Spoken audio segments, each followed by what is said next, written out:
basically I got this OEM system with an i5 650 in it, alright? And I want to slap in a GTX 580, but as you can see, you know, it doesn't really fit, alright? But like aside from the case that we're gonna saw anyway, the real problem is the PSU, right? Because this bad boy juices around 250 watt STDP, and this guy has no connectors for PciE. So I got myself those two bad boys, and I'm gonna try to slap them in, alright? I got two of them. Wish me good luck, I will need it. Take those three 12-volt wires, which are the yellow ones, and blend them together. Blend together those three ground wires, and then those three yellow wires go into this single 12-volt, which is like where this was. Boys, this is our finished product, as you can see. And in the end we spliced another one of those SATA connectors.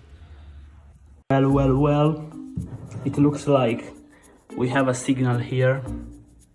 This is how I will make the GPU fit inside this small case. Basically, I removed the shroud. I will slap the heatsink on, like nothing happened, alright, like this. And then I will put some fans that go in this direction, which will be like this. That will cool it down. Pretty simple, huh? Well, this is the finished product. As you can see, we have a single fan blowing over the memories on the GPU. Then we have an outside fan which creates this kind of airflow and goes in from behind the GPU and comes out from here. Then we had to cut off this guy here, like that there were two one time. And then here is like the PSU which has been cut, and the cable have been melted together to add those 8-pin connectors, which are not specifically of this case.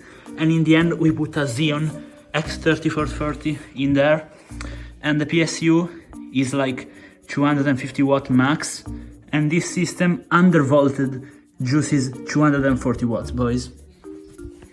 Now this PC, the one like heavily modded, etc. You see like the small vents on the GPU, like the CPU was, like the GPU was cut, etc. Alright, here we have the specs. We have an X3430 at stock, you know, it goes up to around 2.8, you know, and it gets up to like 60 degrees under full load. Then we have a 580 that still 63 degrees max after 5 hours of stress tests, which was undervolted quite a bit. And here is the spec sheet, as you can see. And basically, yeah, it runs Apex Legends on like 1080p low pretty well, like 40 FPS, or in 720p 60 FPS pretty clean. Not bad, huh? This is the side panel, of course.